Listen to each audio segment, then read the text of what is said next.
I am Liam Peterson, 36 years old, a veterinarian living in the vast land of Wyoming, where the Rocky Mountains seem to embrace everything, from the red dirt roads to the expansive grasslands. My life is simple, almost mundane in a way that I love, calm and reserved. I'm not the type to talk much, nor do I like crowds. Every day I spend most of my time at my small clinic treating injured hunting dogs. Stray cats meowing for food or old horses struggling against age. That work brings me peace, as if I'm mending the broken pieces of the world through each stitch or dose of medicine. And the mornings? Those are my most private moments. I often sit on the wooden porch holding a steaming cup of coffee, watching the sun rise from the horizon, dyeing the tall pines red. Nothing complicated, just black coffee, a light breeze, and the echoing bird song. That's how I start my day, far from the troubles of modern life. But that morning, everything began to change. I remember it clearly. The air was chilly, autumn leaves falling scattered on the ground, and my breath formed small white clouds in the air. I sat there, sipping my coffee, trying to shake off the fatigue from last night's emergency surgery. A hunting dog hit by a car. Luckily, it survived. The aroma of coffee mingled with the pine scent relaxed me, my mind wandering to Grace, my wife. We'd only been married a few months, and she was the light in my life. Grace, with her radiant smile and shimmering golden hair, worked as a waitress at a small coffee shop in the town of Jackson.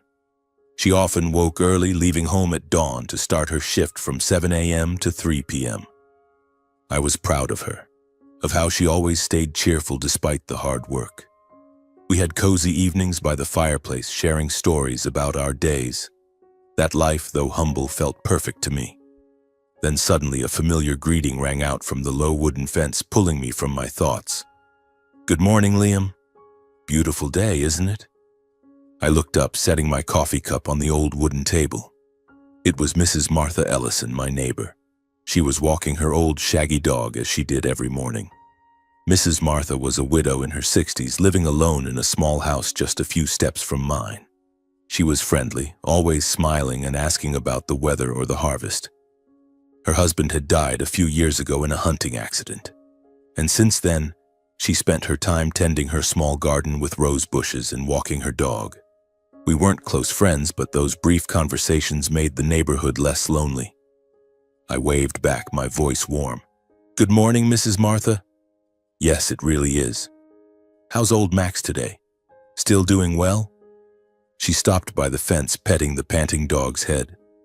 We chatted a bit about the weather. Winter was approaching.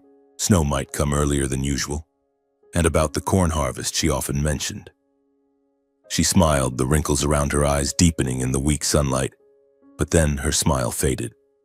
She glanced around, as if afraid someone was eavesdropping, though there was only the wind and falling leaves around us.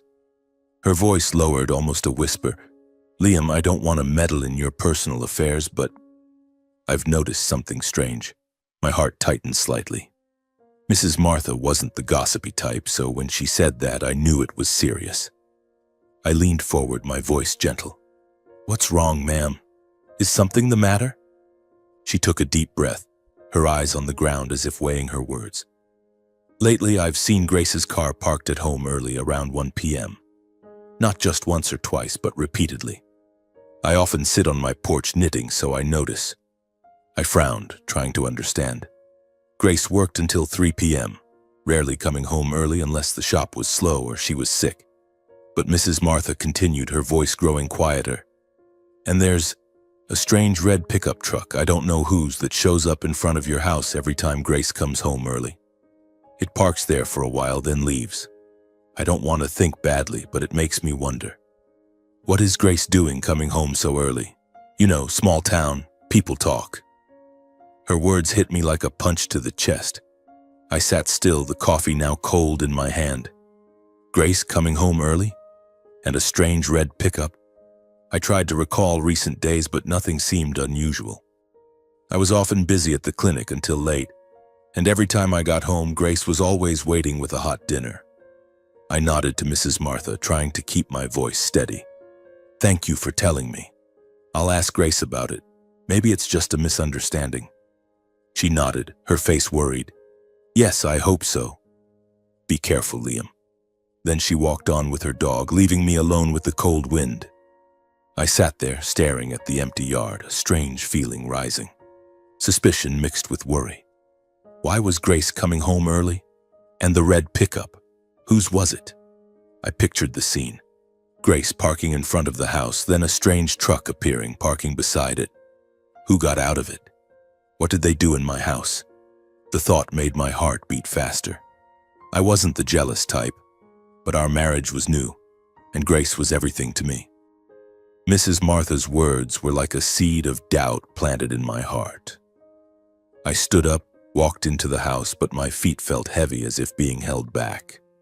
The familiar wooden house suddenly seemed strange, as if the walls were whispering secrets I didn't know. I poured the remaining coffee into the sink, watching the water wash it away, and wondered if my marriage was drifting away in the same manner. Grace and we had truly happy months together. The first time I met her was at the coffee shop where she worked. Grace had a smile that could melt even Wyoming snow. We dated through picnics by the lake, nights lying by the fireplace telling jokes. When I proposed, she cried with joy, and our small wedding was the happiest day of my life. I thought I had found peace, but now, the neighbor's words had shaken everything. I drove to the clinic to work, but that entire morning I couldn't focus. My clinic was on the edge of Jackson Town, a small building with the smell of disinfectant and the barking of dogs and cats. I examined a horse with arthritis, vaccinated a few puppies, but my mind kept wandering. Every time I looked at the clock, I imagined Grace somewhere else, not at the coffee shop. 1 p.m., the time Mrs. Martha said she came home. I wondered, what is she doing right now? Is that red truck parked in front? The thought made my hands tremble as I held the syringe, and I had to stop, taking deep breaths to calm down. I'm going crazy, I told myself. Grace loves me. It's probably just friends visiting. But that bad premonition, it was like a venomous snake coiled in my stomach waiting to strike. At noon, I quickly ate a sandwich at the clinic, but it wouldn't go down. I called Grace, pretending to check in. Honey, is the shop busy today? Her voice was cheerful over the phone. Yeah, super busy, babe. I'm swamped here. Love you. I hung up, feeling a bit lighter, but then thought, is she lying? I recalled the time she came home later than usual, explaining it was a party at the shop, or the strange messages she quickly deleted when I accidentally saw them. Those small details, which I had overlooked before because of trust, now became pieces of a frightening puzzle. I blamed myself. Why are you doubting your wife? Mrs. Martha might be mistaken, but deep down I knew she wasn't the type to make things up. She lived alone, observing everything as part of her daily life. Late afternoon, I drove home, the Wyoming wind blowing through the open window, carrying the scent of damp earth and forest pines. The familiar road with golden-leaved trees now seemed endlessly long. I parked in front of the gate, looking at the lit house, and my heart beat faster. Grace was home, her car parked neatly. I walked in, the smell of grilled meat wafting from the kitchen. She was there, wearing an apron, humming an old song softly. You're home. I'm making your favorite grilled chicken salad. She turned around, hugged me, and I tried to hug back, but the embrace now felt awkward. We sat at the dinner table with hot plates of food and talked about our days. I told her about the arthritic horse. She told me about difficult customers at the shop. Everything seemed normal, but in my head, Mrs. Martha's words echoed. As the meal neared its end, I couldn't hold back anymore. I set down my fork, looking at Grace across the flickering candlelight on the table. Honey, this morning I ran into Mrs. Martha. She told me something strange. Grace looked up, her smile still on her lips, but I saw her eyes blink slightly. What was it, babe? She always talks about the weather. I took a deep breath, trying to keep my voice light. She said lately she's often seen your car parked at home early around 1 p.m. And there's a strange red pickup truck parking in front every time you come home early. She's worried, so she told me. Those words hung in the air, and I observed Grace closely like a doctor diagnosing an illness. She paused for a moment, just a brief second, as if time stood still. A flash of panic crossed her face, her eyes widening, her lips trembling slightly. But then, quick as a flash, she regained her composure. A forced smile appeared, no longer as natural as usual. "Oh, that's all? It's just a misunderstanding, babe. An old friend from out of town was traveling through the area, so he stopped by to visit me. I came home early a few times to meet him. Mrs. Martha has too much time on her hands, always meddling in others' business." Her voice tried to be cheerful, but I heard the tension. She picked up her glass of water, taking a big gulp, avoiding direct eye contact with me. I sat silently, not saying anything right away, just observing. My heart pounded, anxious, like waiting for a bomb to explode. Grace continued, "Don't worry, it's just a friend. He told old stories." We laughed a bit. "I don't want you thinking nonsense." But her tone grew sharper. "And that Mrs. Martha, why doesn't she mind her own business? Small town, everyone loves to pry." "I hate that." She waved her hand as if trying to turn the whole thing into a trivial joke. "Come on, don't think about it anymore. Focus on eating before the food gets cold." She laughed, but the laugh didn't reach her eyes. I still sat in silence, noting every small change. Her eyes avoided mine, looking down at her plate instead. Her hand trembled slightly when holding the fork, and she swallowed more frequently. That overreaction from initial panic to sharpness made me feel something was off. If it was just an old friend, why explain at length? Why not specify the friend's name or the reason for coming home early?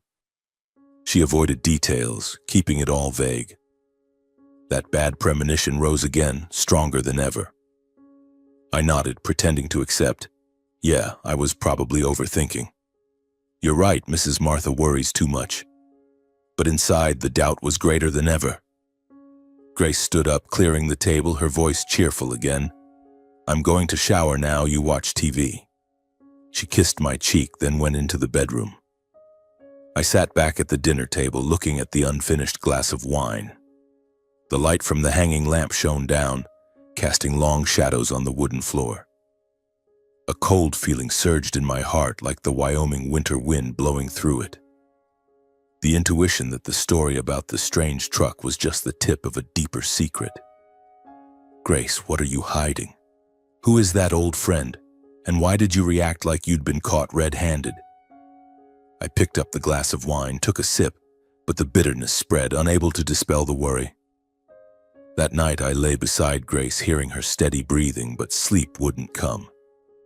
I recalled beautiful memories. Our first fishing trip when she laughed hysterically because she hooked her shirt.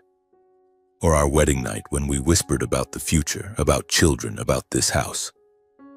Now it all seemed fragile. I wondered, am I destroying everything with my doubts? Or is this a sign of a bigger storm? That anxiety kept me awake all night, staring at the dark ceiling, imagining the red truck parked outside with a stranger waiting for Grace. The morning after, I woke up earlier than usual, brewing strong black coffee, but I didn't sit on the porch anymore. I was afraid to look out at the road, afraid to see the imagined red truck. Grace woke up, smiled good morning, and got ready for work as usual. She kissed me goodbye, her voice sweet. "Tonight I'll make potato beef stew, okay?" I nodded, trying to smile back, but as she drove away, I stood at the window, watching the white sedan's silhouette disappear down the flat asphalt road.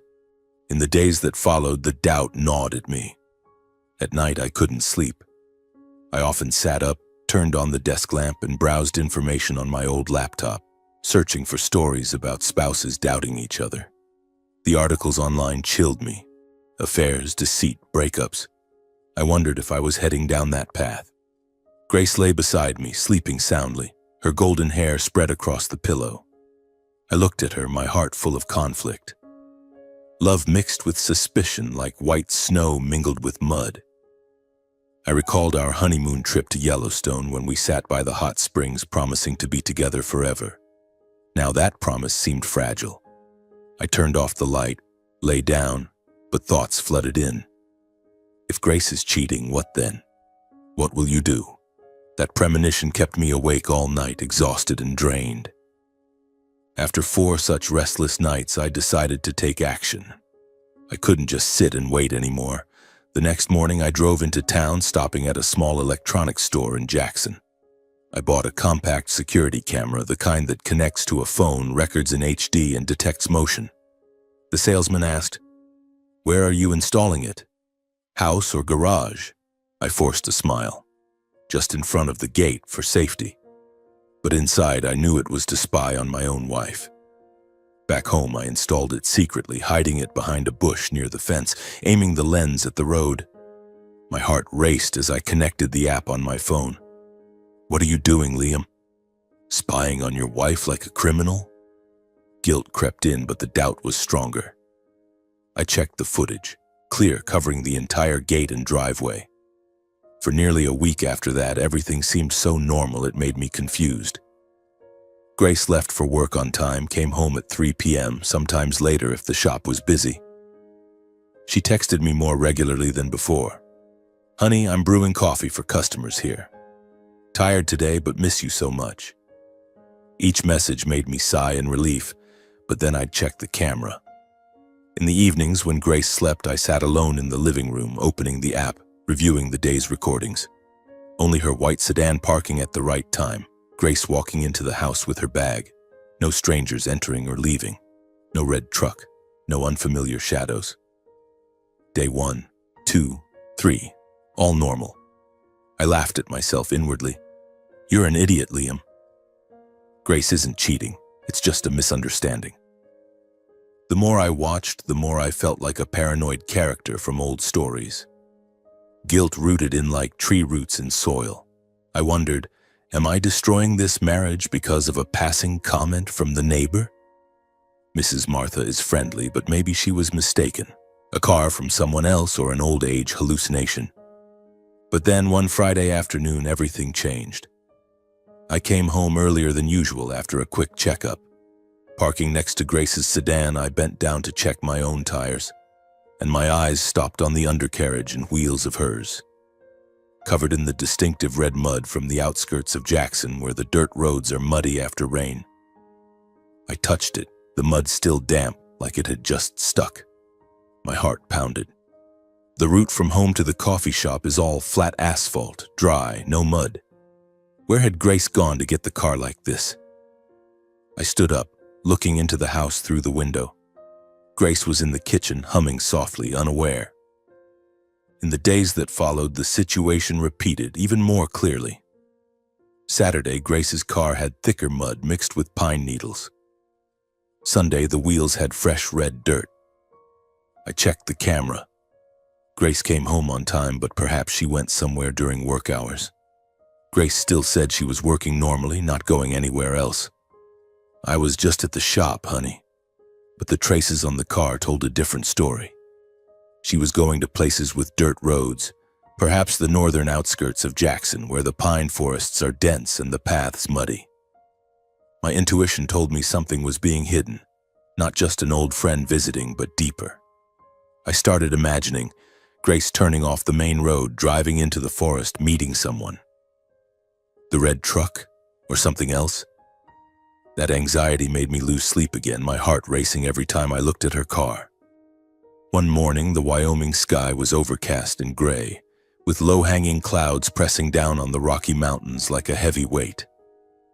I woke up early, brewed strong black coffee, but only took one sip before pouring it out. Grace woke up, kissed me good morning, her voice sweet.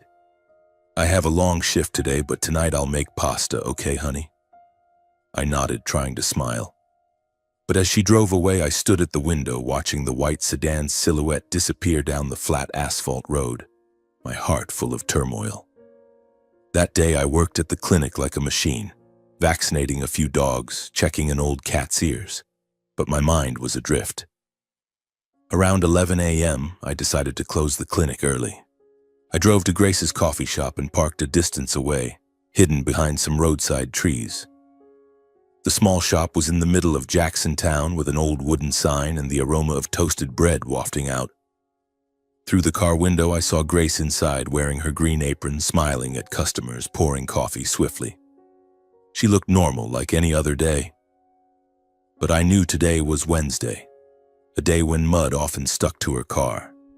I sat there, hands gripping the steering wheel tightly, sweat beading on my forehead despite the cold. Each minute dragged on like hours.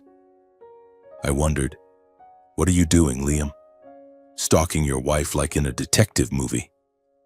Guilt crept in, but the doubt was stronger. I recalled Mrs. Martha's words, "The strange red truck parked in front of your house, and the mud. It couldn't be a coincidence." Around nearly 1 p.m., I saw Grace step out from the shop's back door, removing her apron, holding her bag. She looked around as if checking if anyone was following, then got into her white sedan. My heart raced wildly. I started the engine, keeping a safe distance, and followed. The main road home was flat asphalt, but Grace didn't turn that way. Instead, she turned right, heading toward the northern outskirts of Jackson, where only a few scattered old wooden houses stood amid tall pines with red dirt roads muddy after rain. I knew that area. Desolate, few passers-by, ideal for secret meetings. Wind blew through the slightly open car window, carrying the scent of damp earth and forest pines. I maintained just enough distance, hiding around curves, my heart pounding. "Grace, where are you going?" I whispered, as if she could hear. The deeper we went, the worse the road became. My car jolted over potholes, mud splashing everywhere. Grace drove slowly, familiarly, as if she'd taken this route many times. I imagined perhaps she was meeting someone here, a man with a red pickup truck. The thought made my blood boil, but I tried to stay calm, my hands gripping the wheel until they turned white. Finally, after about 20 minutes, Grace's car stopped in front of a small wooden house isolated from others, its roof faded with time, surrounded by green moss and weeds. Outside the house was parked a red pickup truck, old and worn, exactly as Mrs. Martha described. Faded license plate, tires caked in mud. My heart seemed to stop. There it was, the mysterious red truck. It wasn't parked in front of my house, but here, deep in the woods. Grace got out of her car carrying her bag, her demeanor familiar and calm as if she'd been here many times. She fixed her hair, glanced around once, then stepped onto the rotting wooden porch and knocked lightly. The door opened and she stepped inside, disappearing behind the closed door. I parked far away, hidden behind bushes, and turned off the engine. The atmosphere was suffocatingly silent, only the wind howling through the pine leaves and my heart thumping in my ears. Time passed slowly, each second stretching endlessly. I sat in the car, cold sweat running down my back, my hands trembling as I held my phone but didn't dare call. What is Grace doing in there? With whom? The questions piled up. I imagined the worst, her in a stranger's arms, laughing, forgetting about me. The doubt cut into my heart like a knife. Nearly an hour later, exactly 55 minutes, I counted each one on the car clock. The wooden house door opened. Grace stepped out, fixing her disheveled hair, checking something on her phone, then smiling to herself. That look, satisfied, serene, chilled me to the bone. She got in her car and drove away, unaware I was watching. I waited a few more minutes, making sure she was far gone, then got out. My feet felt heavy, like walking through mud. I approached the house, cold wind blowing through, carrying the scent of rotting wood and faint wood smoke. The door was slightly ajar, unlocked, and through the dusty, opaque glass window I glimpsed a figure inside, a tall man moving slowly. I tilted my head slightly, holding my breath to look in, my heart pounding as if it would burst. And then my whole body froze like ice. The man in the room was none other than Harvey Peterson, my biological father, the one I had cut off contact with years ago. He stood there wearing an old shirt, his silver hair disheveled, pouring water into a cup. That face, deep wrinkles, cold eyes, I couldn't mistake it. Harvey, the domineering father who had made my childhood hell. I stepped back, gripping the rotting wooden railing, trying to stay calm. The scene before me stunned me like being struck by lightning. A barrage of questions flooded my mind. Why was Grace seeking him out? Why hide it from me? What were they meeting for? A heavy premonition arose. Everything wasn't as simple as betrayal. Harvey wasn't a stranger. He was my blood, and this truth was worse than an affair. I turned around, walking quickly back to my car, my legs trembling as if treading on sinking ground. I started the engine and drove away from that wooden house. But I didn't head home right away. Instead, I wandered aimlessly through the red dirt roads on the outskirts of Jackson, where dust billowed thickly behind the tires and the tall pines stood motionless like ghostly sentinels. The Wyoming wind blew through the open window, carrying the scent of damp earth and rotting leaves, but it couldn't dispel the cold spreading in my chest. Old memories surged back powerfully like a flood from the past, overwhelming the present. I didn't want to remember, but they came rushing in, clear and painful like the lashes from long ago. My father, Harvey Peterson, had once been a patrol officer in this small town of Jackson. He was tall and broad-shouldered, with a mustache always neatly trimmed, and cold blue eyes like a frozen winter lake. Everyone in town respected him, a law enforcer, always strict with criminals. But at home, he was a monster. Hot-tempered and domineering, he treated the family like a small police station, where he was the absolute commander. I remember the afternoons when he'd come home, take off his uniform, hang his gun on the rack, and his voice would echo, "I had a bad day today." That was the signal for the impending rage. He didn't need a big reason, just a sideways glance, a word out of place was enough to set him off. My mother, Madeline, was the gentlest woman I'd ever known. She had long brown hair always tied neatly at the nape of her neck, and a smile as warm as Wyoming spring sunshine. She worked as a teacher at the local elementary school, teaching kids to read and draw.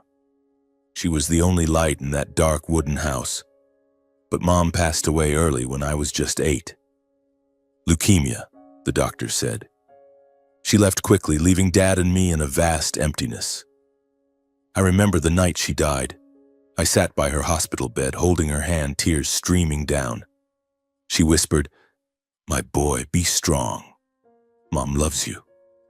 Dad stood in the corner of the room, not crying, just clenching his fists tightly. After Mom's death, Dad grew increasingly cold, domineering, and violent. It was as if he lost his last shred of humanity, turning into a machine full of anger. The beatings started from there. The first time I broke a glass while washing dishes. The shattering sound rang out, and Dad stormed into the kitchen like a hurricane. "You think money falls from the sky?"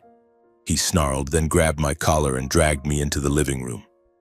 His leather belt, the old police belt, was pulled out, and the first lashes whipped down on my back. The pain burned like fire. I cried and begged, but he didn't stop. "This is so you'll remember," he said, his voice ice cold. I lay face down on the floor, blood seeping through my pants, and no one helped. The neighbors knew, but in Wyoming, people tend to stay silent about others' family matters. No relatives, no friends, just me and him in that isolated wooden house. My childhood was filled with Dad's beatings, the lack of Mom's love, and no help from anyone. Every school day I wore long sleeves to hide the bruises, forced to smile with friends, but inside was constant fear. Another time I forgot to lock the chicken coop and a few escaped. Dad came home, saw it, and dragged me to the backyard under lightly falling snow. "You think I work my ass off to feed a freeloader like you?" He beat me with a wooden stick, each strike knocking me down. I lay on the cold snow, tears mixing with the flakes, looking up at the gray sky. "Dad, I'm sorry," I sobbed, but he just turned away. "Get up, don't embarrass me." In the nights that followed, I curled up in my room, hearing him drink alone in the living room, and prayed there would be no footsteps approaching. It wasn't just the whippings, but the words like knife cuts. He called me useless brat, weak like your mother. He forced me to learn to shoot guns from a young age, made me run miles in the rain to make a man out of me. I hated him, but feared him too much to resist. School was my only refuge, where I could forget for a while. Teachers praised my good grades.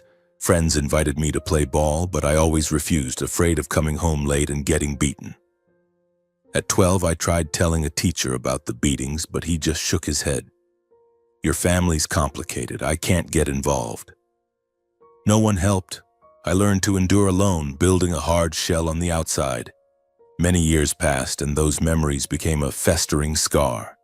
Painful, but no longer bleeding. I left home at 18 after a big argument. He wanted me to be a cop like him, but I chose to study veterinary medicine, wanting to heal instead of hurt. "You're betraying me," he yelled as I packed my things. I left without looking back, cutting off all contact. I built a new life in Jackson. The small clinic, peaceful coffee mornings. I no longer thought about Harvey, never imagined facing the past again. When I met Grace, I told her briefly about him and she hugged me. "You've overcome it, don't think about it anymore." We got married without inviting him, and I thought the scar had healed. But now, as I drove aimlessly on the red dirt roads, the memories rose like a nightmare coming back to life. My wife was secretly meeting that violent man for unknown purposes, causing wounds I thought healed to suddenly bleed again. Grace and Harvey. The thought made me want to vomit. She entered the wooden house, stayed for an hour, came out with disheveled hair. What were they doing? Talking? Or worse? But why was Grace hiding it? And Harvey, what did he want from my wife? A heavy premonition. He was using Grace to get revenge on me, to destroy the life I'd built. He hated me for leaving home, for not following his path, for having happiness he didn't. I kept driving, passing familiar roads from childhood, the river where I once hid from Dad, the forest where I cried alone. Each sight evoked memories, tightening my heart. I knew what I was facing wasn't just betrayal, but danger from a man who had once ruined my life. Harvey hadn't changed. He was still domineering, and now he was targeting Grace to get back at me. I needed to act, but first to stay calm. Back home, I pretended everything was normal with Grace, but inside the storm raged. After witnessing my wife step out of that wooden house with my biological father, Harvey, I was in such pain and shock that I wanted to collapse. But I stayed calm, like the hard shell my childhood had taught me. No crying, no screaming, just silent planning. I couldn't judge hastily based on emotions. I needed solid evidence. And so, I decided to hire a private investigator. I drove into Jackson Town, the cold morning wind blowing through the open window, carrying the scent of forest pines and damp earth. The town was small, everyone knew each other, so I had to be careful. I remembered a small detective office on the main street run by an old man named Jack Thompson, a retired cop known for his discretion. I parked far away and walked into the simple office, with the smell of stale coffee and piled-up papers. Jack sat behind a wooden desk, his glasses low on his nose, looking at me with sharp eyes. "Liam Peterson? The vet, right? What's up?" I sat down, my voice low. "I need you to follow my wife and a man. I need a detailed report on their relationship." He nodded, not asking much. It's the job. We agreed on the price. I gave the address of the wooden house, described Harvey and Grace. "1 week," he said. "I'll send the report via secure email." I left the office feeling a bit lighter, but the anxiety still surged. Now it was just waiting. Then a week passed, like an extended nightmare. On Saturday morning, the email from Jack arrived. Report attached. Call if needed. I sat in the clinic, door locked, opening the PDF file on my computer. My heart pounded, my hand trembling as I clicked the mouse. The report was detailed with photos, messages, and surveillance notes. I read line by line, my whole body turning ice cold as if doused in freezing water. Harvey and Grace were having an affair, not just meeting, but lovers. Photos showed them embracing in front of the wooden house, Grace smiling happily in his arms. Messages. "I miss you. See you this afternoon." From an unknown number, but the investigator confirmed it was Harvey. The cruel truth was revealed. Grace had no idea her lover was her father-in-law. Harvey deliberately hid his identity. He used a fake name, told stories of being a widower from afar without mentioning me or the past. I read on, my breathing rapid. Harvey had proactively approached Grace, gradually winning her trust and emotions. The investigator tracked. He visited the coffee shop a few months ago, sat at her serving table, chatted friendly. With his experienced demeanor, calm and deep conversation, telling about his wandering life, his losses, he slowly made Grace vulnerable. She, with her lonely childhood, Grace had told me her parents divorced early, was easily drawn to that understanding. They first met at the shop, then dated privately, and finally at the wooden house. Photos showed afternoons they spent there, door closed tight. Grace fell into his arms, thinking it was true love, but Harvey's true purpose was uncovered by the investigator. He did it all out of hatred and jealousy. The report detailed, Harvey resented me for not inviting him to the wedding, believing his son deliberately cut ties. He stalked me from afar, learned about Grace through small-town rumors. He couldn't accept my stable career, the successful clinic loved and trusted by many. A happy life with a beautiful wife, a cozy home, things he never had. He lost his police job due to an abuse of power scandal, living alone in the wooden house, addicted to alcohol. With deep-seated envy from the past, he planned to destroy my marriage, making me lose my wife and faith in loved ones. The investigator found his old diary. That bastard son will pay. I'll take away what he treasures most. I read each line in the report, my body turning ice cold as if my blood froze in my veins. My hands gripped the edge of the table tightly, tears rolling down unnoticed. I felt not only betrayed by my wife, Grace, whom I loved passionately, now my father's lover, but also torn apart by my own flesh and blood. Harvey, my father, wasn't a father, he was an enemy, using Grace as a weapon. The thought made me shudder. She entered the wooden house, stayed an hour, came out with disheveled hair. What were they doing? Talking? Or worse? But why was Grace hiding it? And Harvey, what did he want from my wife? A heavy premonition. He was using Grace to get revenge on me, to destroy the life I'd built. He hated me for leaving home, for not following his path, for having happiness he didn't. I kept driving, passing familiar roads from childhood. The river where I once hid from Dad. The forest where I cried alone. Each sight evoked memories, tightening my heart. I knew what I was facing wasn't just betrayal, but danger from a man who had once ruined my life. Harvey hadn't changed. He was still domineering, and now he was targeting Grace to get back at me. I needed to act, but first, to stay calm. Back home, I pretended everything was normal with Grace, but inside the storm raged.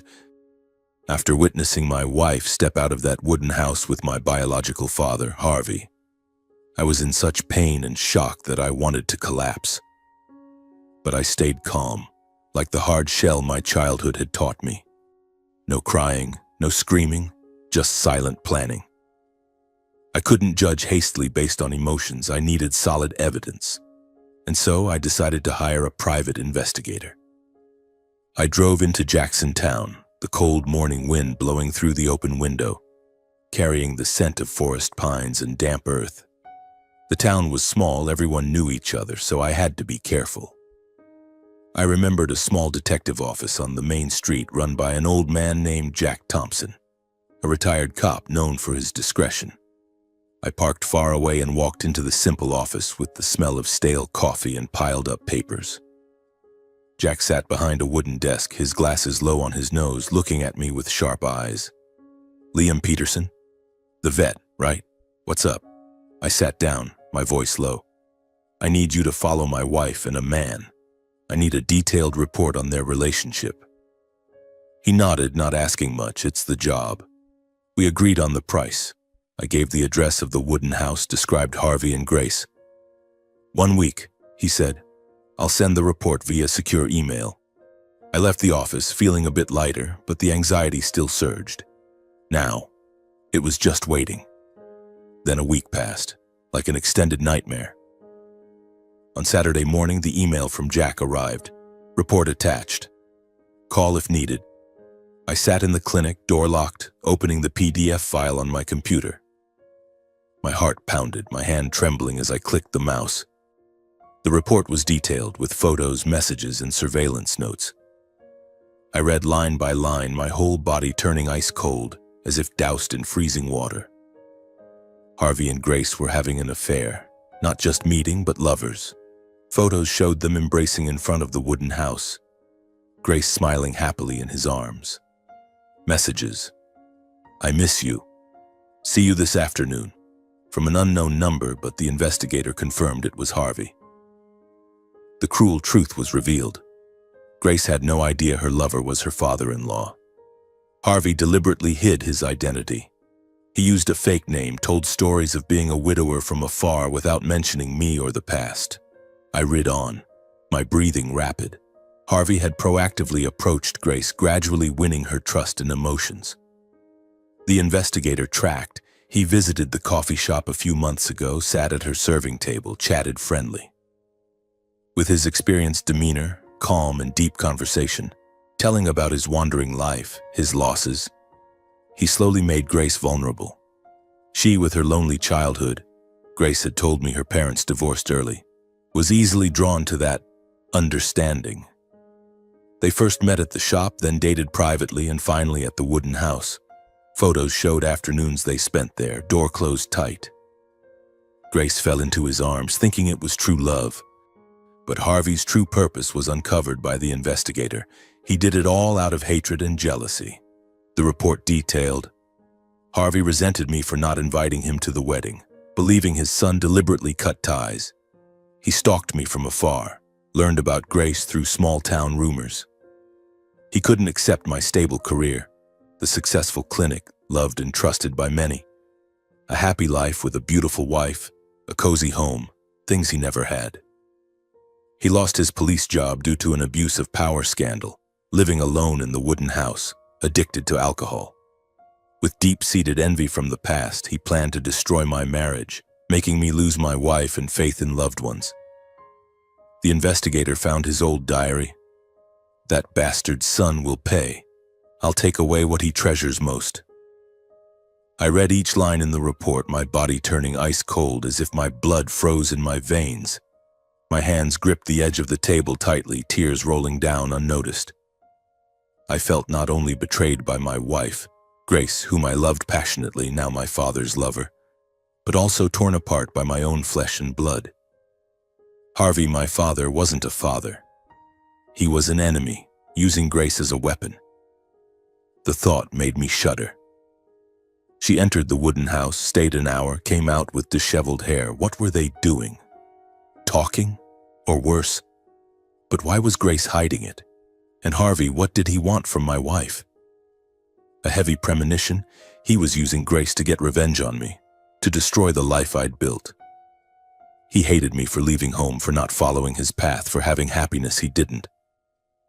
I kept driving, passing familiar roads from childhood, the river where I once hid from Dad, the forest where I cried alone. Each sight evoked memories, tightening my heart. I knew what I was facing wasn't just betrayal, but danger from a man who had once ruined my life. Harvey hadn't changed. He was still domineering, and now he was targeting Grace to get back at me. I needed to act, but first to stay calm. Back home, I pretended everything was normal with Grace, but inside the storm raged. I shut down the computer, stood up, and walked out of the clinic, my feet heavy as lead. The afternoon Wyoming sunlight streamed through the window, gilding the shelves of medicine and vaccine vials, but to me everything was gray. I drove home, but not straight away. The familiar road with towering pines now seemed alien, like leading to somewhere not home. Grace wasn't back yet. The wooden house was silent, only the patter of falling autumn leaves on the roof. I sat at the kitchen table, staring at a cold cup of coffee, and let the tears fall freely. The pain wasn't just betrayal, it was the collapse of the entire world I'd built.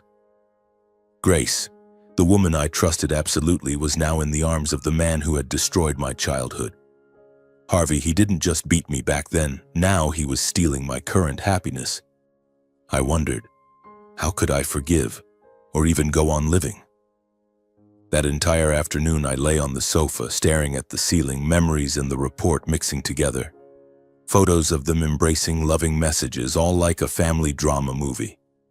I wanted to scream, to smash things, but no. I was Liam Peterson, the calm, reserved veterinarian. I had survived childhood hell by staying composed, and now I'd use that to strike back. After receiving full evidence from the investigator, I had no more doubts. But instead of making a scene, confronting directly or calling the police, I decided to deliver a high-class, clean counterstrike. No shouting, no violence. I'd let the truth expose itself and let it burn them from within. The idea came that night as I lay awake hearing Grace's steady breathing beside me. I'd expose it in front of the people Grace and my father feared losing face with most. Grace always valued friends, family. She feared judgment, feared losing her image as a cheerful, reliable girl. And Harvey, he was once a respected cop, now living alone but still maintaining his past hero facade with old colleagues. I'd use those very people to unmask them. The next morning, I began planning. First, I contacted investigator Jack again. Follow them closely, report when they meet next. He agreed professionally. Will do. Then I secretly contacted a few of Grace's close friends. First was Sarah, her college friend, now living in a nearby town, always like sisters. I called, my voice cheerful. Sarah, it's Liam. I want to surprise Grace. A small picnic near the forest, inviting a few close friends. She'd love it. Sarah was excited. Oh, great. When? I made up. This weekend, but keep it secret. Next were Mike and Lisa, the couple friends from the wedding, people Grace confided in. They agreed immediately, thinking it was a romantic surprise. And Harvey's old colleagues? I dug deep into memories. He used to work with Bob Harlan, now retired, and Jenny Ortiz, a young female cop who once admired him. I found numbers through the old directory, small town, everyone knows each other. I called Bob. Hello, Mr. Bob. Liam Peterson here, Harvey's son. I want to invite you to a surprise gathering to honor people like my dad. Bob laughed. Sounds good, kid. I'll be there. Jenny, too, thinking it was an intimate party. I also called Grace's parents, Mr. and Mrs. Thompson from the outskirts, who loved their daughter and respected me. I told them I wanted to organize a surprise picnic for Grace, inviting them to join. They were delighted. Such a great son-in-law. They knew nothing, and that was key. The guests thought it was a fun surprise and all agreed to join, meeting at a roadside cafe on Saturday afternoon. In my heart, the excitement surged like adrenaline before a hunt. I imagined the scene. What would they see, and how would they react? I lost sleep, but not from pain, from waiting for the moment of retaliation. Throughout the week, I kept up appearances with Grace. We had dinners together, watched movies, cuddled, but each touch now felt artificial, like acting. Saturday morning, the Wyoming sky was chilly, gray clouds covering the Rocky Mountains. I woke early, prepared, rented a large van to transport everyone. Brought a fake picnic basket with bread and water. Grace went to work as usual, kissed me goodbye. I'll be home a bit late tonight, shop's busy. I knew the reason, a date with Harvey. I drove to the roadside cafe, met everyone. Sarah hugged me. Liam, you're so romantic. Grace's parents smiled. Wonderful son-in-law.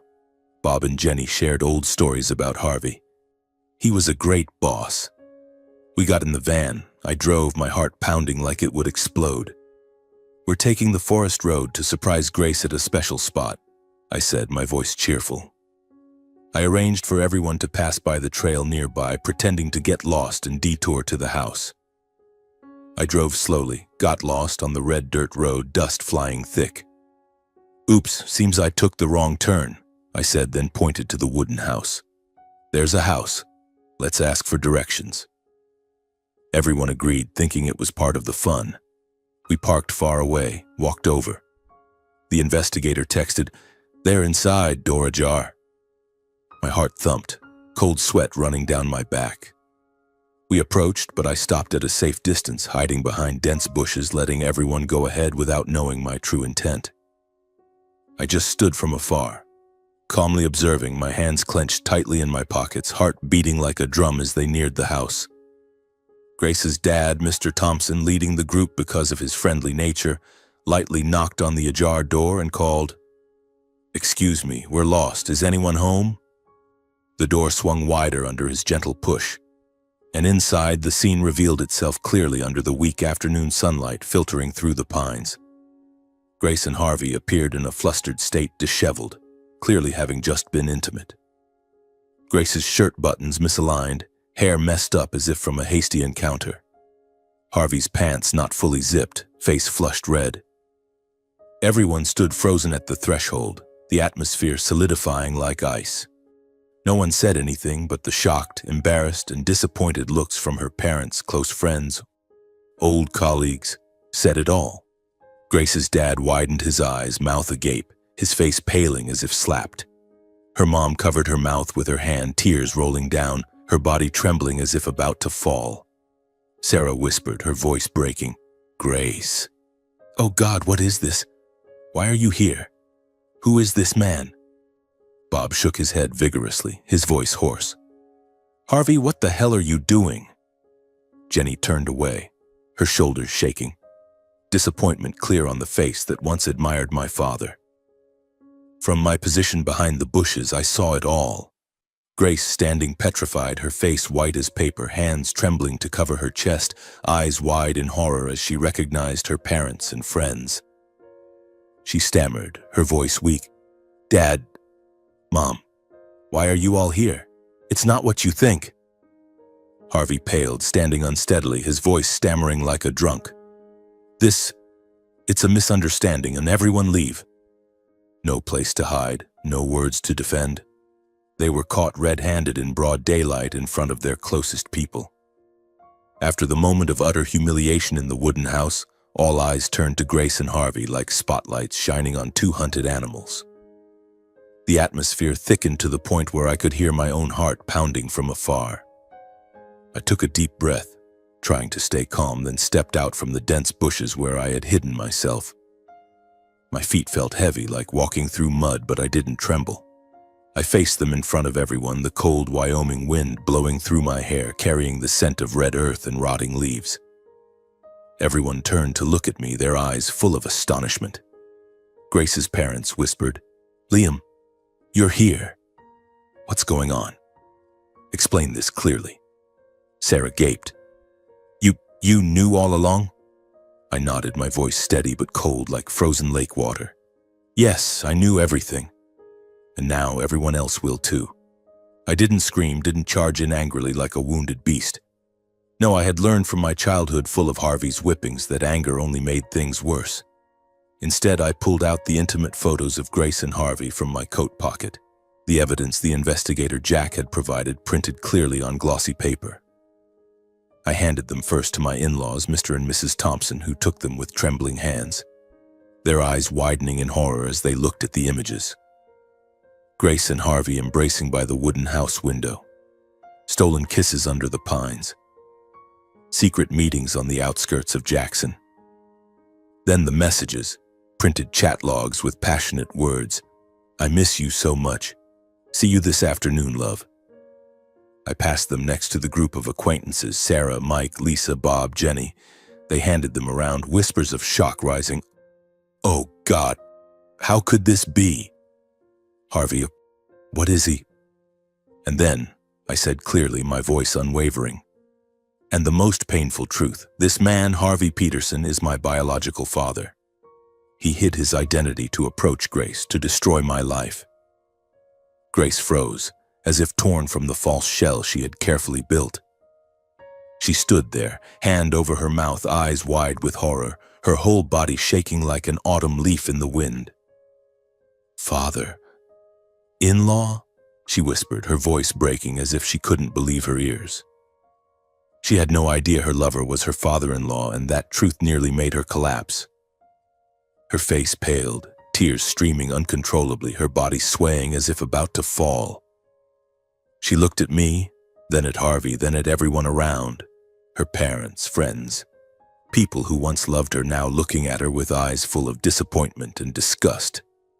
"Liam, I didn't know. He said he was." Her words were fragmented, but no one listened anymore. Sarah turned away, unable to look at her best friend. Mrs. Thompson sobbed, clinging tightly to her husband. My daughter, how could you? Grace knelt on the floor, crying like a child, the cheerful, radiant shell I once loved now completely shattered. Harvey was speechless because this blow was too precise. He was utterly humiliated in front of his old colleagues, his son, the society he once prided himself on being part of. He stood there, hand gripping the rotting wooden table, his face flushing red, then turning ashen, eyes avoiding every gaze. Bob, his former comrade, shook his head. Harvey, you're a bastard. I once thought you were a hero, now what? Jenny, her voice trembling. You've disappointed me so much. I used to admire you. Harvey's face turned beet red, about to lunge at me in a fight, but Bob quickly held him back. My father tried to stammer, claiming innocence, but his words choked. Because the eyes of everyone, contemptuous, disgusted, whipped him like lashes, more painful than any beating he ever gave me back then. He staggered into the room, slumping onto the sofa, hands covering his face, his whole body shaking. He, the domineering father who once controlled everything, was now just a frail old man, broken under the light of truth. I stood there looking at them, my heart full of chaos, pain mixed with satisfaction. I declared clearly, my voice calm but resolute, echoing in the silent wooden house. I'm divorcing Grace and cutting ties with my father. There's nothing left to salvage. It ends here.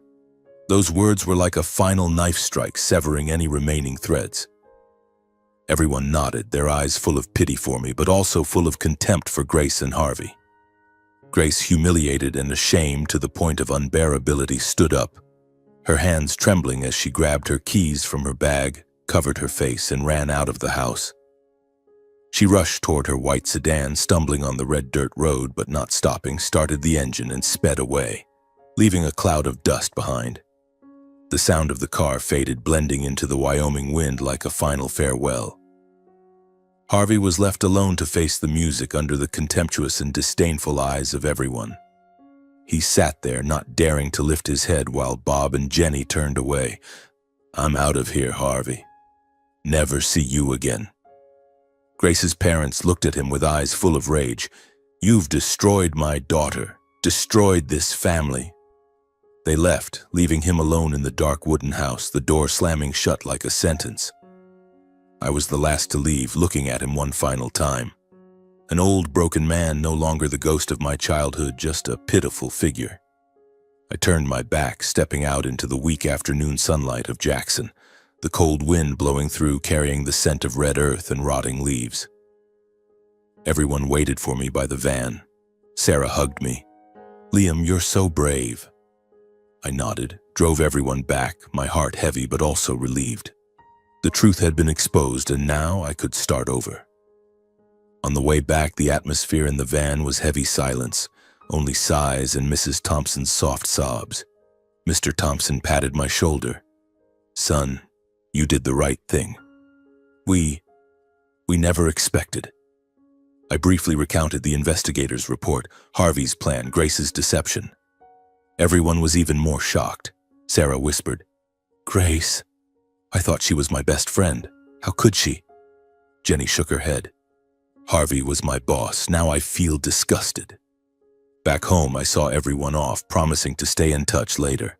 I sat alone at the kitchen table, looking at the unfinished glass of wine, my heart full of storm. Exposing the truth, though clever, still hurt me. Grace crying and running away, Harvey shattered. But I knew this was the only way to end it. That night I couldn't sleep, memories swirling. Grace's eyes when she learned Harvey was my father, the shattering sound of a wine glass. The anxiety faded, replaced by a strange peace. I was free. The next day, the aftermath still haunted. Grace called repeatedly, sobbing, Liam, I didn't know. Please forgive me this time. But I stayed silent, only thinking about the future. Her parents came, comforting me. You're a good son-in-law. Grace was wrong. Harvey didn't call, probably drowning in shame. The town buzzed, rumors spread, but I kept quiet. I returned to the clinic, treating animals, my hands still trembling. Each healing case, I felt myself healing too. Wyoming's winds blew strong, sweeping away the remnants, and I, Liam Peterson, began to breathe easier. The consequences came to Harvey swiftly and harshly, like karma he had brought upon himself. His reputation collapsed in just a few days. In the small town of Jackson, rumors spread like wildfire. His old colleagues in the police force, those who once respected him as a former hero, that turned their backs completely. Bob Harlan, his longtime comrade, called him that very evening. "Harvey, you're a bastard. I'm ashamed to have ever worked with you. Don't ever contact me again." Jenny Ortiz, the young female officer who once admired him for his brave patrol stories, posted a vague status on the local social media. "Sometimes the people we respect the most turn out to be the most vile. Learned an expensive lesson." The chat group of Jackson's former cops removed him from the list, not inviting him to annual gatherings. Neighbors around the rotting wooden house, those who used to greet him politely when walking their dogs, now avoided him like the plague. The old lady next door, who used to bring over bread, now kept her door tightly shut whenever she saw him in the yard. The town whispered, "Harvey Peterson, the man who destroyed his own son's family. Truly shameful." He lived in isolation in that decaying wooden house, gradually sinking into alcohol as a way to escape. I heard from investigator Jack, who still kept tabs out of curiosity. Harvey bought liquor from the roadside convenience store. Cheap whiskey bottles, drinking alone by the cold fireplace. He rarely left the house, only sneaking out for groceries at night, avoiding familiar faces. The house, already weathered, grew even more dilapidated. Thicker moss, leaky roof from rain, and the howling wind at night like a curse. Harvey self-destructed in torment and guilt for ruining his son's life. He called me a few times, his voice trembling in voicemails. "Liam, son, I was wrong. I was jealous of you." But I didn't respond. The investigator said he often sat alone looking at old photos, pictures of my mom, of me as a child, and cried. That guilt corroded him from within, making him ill, his hair turning completely white in just a few months. He had high blood pressure, a minor heart attack, was hospitalized once, but no one visited.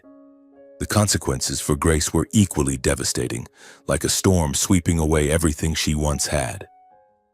After the incident was exposed, Grace and I proceeded with the divorce. We met at the lawyer's office. She bowed her head, eyes red and swollen. "Liam, I didn't know." He said he was. I signed the papers, not looking at her. "It's too late, Grace." A few days later, she lost her job at the coffee shop. Friends and colleagues all turned away. No one wanted to associate with her anymore. Sarah, her closest friend, texted, "Grace, I can't forgive you. You betrayed Liam, betrayed everyone." Mike and Lisa unfriended her on social media, not answering calls. Colleagues at the shop whispered behind her back, "She slept with her father-in-law? Disgusting." Grace, ashamed, didn't dare go out, stayed with her biological parents for a few weeks, crying all night. Mr. and Mrs. Thompson, her parents, loved their daughter, but were also disappointed. "You've shamed us so much, Grace." In the end, she left Jackson Town, moving to another state, perhaps Colorado or Montana, where they had relatives, to start over. Carrying regret and deep emotional trauma, living quietly, avoiding the past. I heard from the investigator. Grace worked as a waitress in a small remote diner, made no new friends, often cried alone. She sent me an apology letter once. "Liam, I was wrong. I'll live to make amends." But I didn't reply. The wound was too deep. In the months right after the incident, I was like a soulless person. Wyoming entered winter, snow falling white and blanketing everything under a layer of freezing ice. I still opened the clinic, treating dogs and cats, stitching wounds on horses, but my hands trembled, my mind adrift. Every morning I brewed coffee alone, sat on the porch watching the snow fall, remembering Grace, her hair scent, her warm smile. I remembered Harvey, not with hatred but sorrow for a lost father. That pain made me lose sleep, lose appetite, lose a few pounds. Mrs. Martha visited, bringing hot bread. "You're strong, Liam. Time will heal." I forced a smile, but my heart was full of shadows. I cleaned the house, threw away Grace's things, the white wedding dress, our photos, all into the fireplace fire, watching them burn to ashes. In the evenings, I sat alone by the fireplace, drinking, letting tears fall freely. But gradually, a new life began to dawn, like spring sun piercing through snow. I spent my free time volunteering in wildlife education activities, guiding children on how to care for and love animals. I started with a local program at Jackson's elementary school, volunteering to take groups of kids into the forest, teaching them about birds, deer, and how to protect the environment. Every weekend, I drove to pick up the small group of children, bringing along Max, the hunting dog I adopted after the incident, to demonstrate. See, kids, animals have feelings like us. Love them, I said, watching the children laugh as they petted Max's fur. During those outings, seeing the kids smile brightly beside the little dog or gently holding an injured bird, I felt my heart healing. Once a boy named Timmy, eyes sparkling, hugged a sparrow with a broken wing. "Uncle Liam, can I save it?" I knelt down, teaching him to bandage. "Yes, son. With love, anything is possible." In that moment, my heart warmed, the past wounds seeming to fade. I understood that sometimes people don't need to leave to find peace again. Just choose to live better each day, and the heart will heal its old scars on its own. I expanded the clinic, hiring an assistant, a young girl named Anna, enthusiastic and cheerful. We treated animals together, and through that, I learned to trust again. Occasionally, memories returned. An afternoon with strong winds, I remembered Grace crying, Harvey alone. But I didn't hate. They faced consequences, and I chose to forgive myself.